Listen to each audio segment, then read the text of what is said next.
Right now, we do have some clouds starting to move in and possibly some light showers as well. But just watching how this has been kind of evolving this morning, you can see some of the oranges and yellows, and then it kind of fades into these really light greens. And that is because of drier air that's in place, kind of eating away at these showers and leading to the evaporation of the rain, and not all of it reaching the ground or any of it at all. So there could be still some light rain in spots, but not seeing a lot of evidence just yet. And we'll watch and see how this evolves as we go through this morning. And as this precipitation moves to the east, we could be seeing a little bit more moisture moving in, and that could lead to a few very minor light showers. But where the clouds and the rain have been, temperatures have been up in the mid and upper 50s, around 60 degrees. We're still hanging out around 50 in eastern Iowa, and it's not as cool and crisp as the last few mornings, but still a little bit of a chill in the air. Dew points are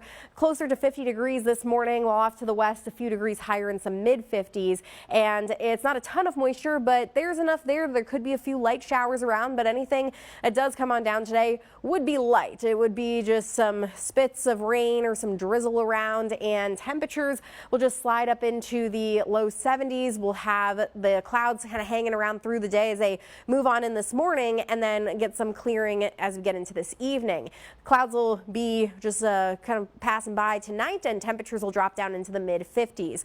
We are going to have some of this light rain moving on through this morning, and I don't think necessarily in a blob like this, but more scattered and kind of spotty in nature. And then we'll have those clouds breaking up into the night and through the day tomorrow. The winds are going to be out of the south as a front approaches from the northeast. It's coming in through the back door. Normally fronts come in from the northwest. So as it arrives, we'll have a little bit more of some warmer temperatures and some higher humidity levels, with then the chance for a few spotty showers behind it. High pressure does move in behind it as well, but there may still be enough lingering moisture for a few showers on Friday. And that's something we'll just keep an eye on, especially concerning some of those Friday night football games around in the area, but not anticipating much in the way of thunderstorm activity. We are going to have just enough moisture around that there could be some of this spotty light rain, and the dry air doesn't quite arrive on Friday, but does start to settle in a bit more for the weekend as those dew points drop back down into the low 50s.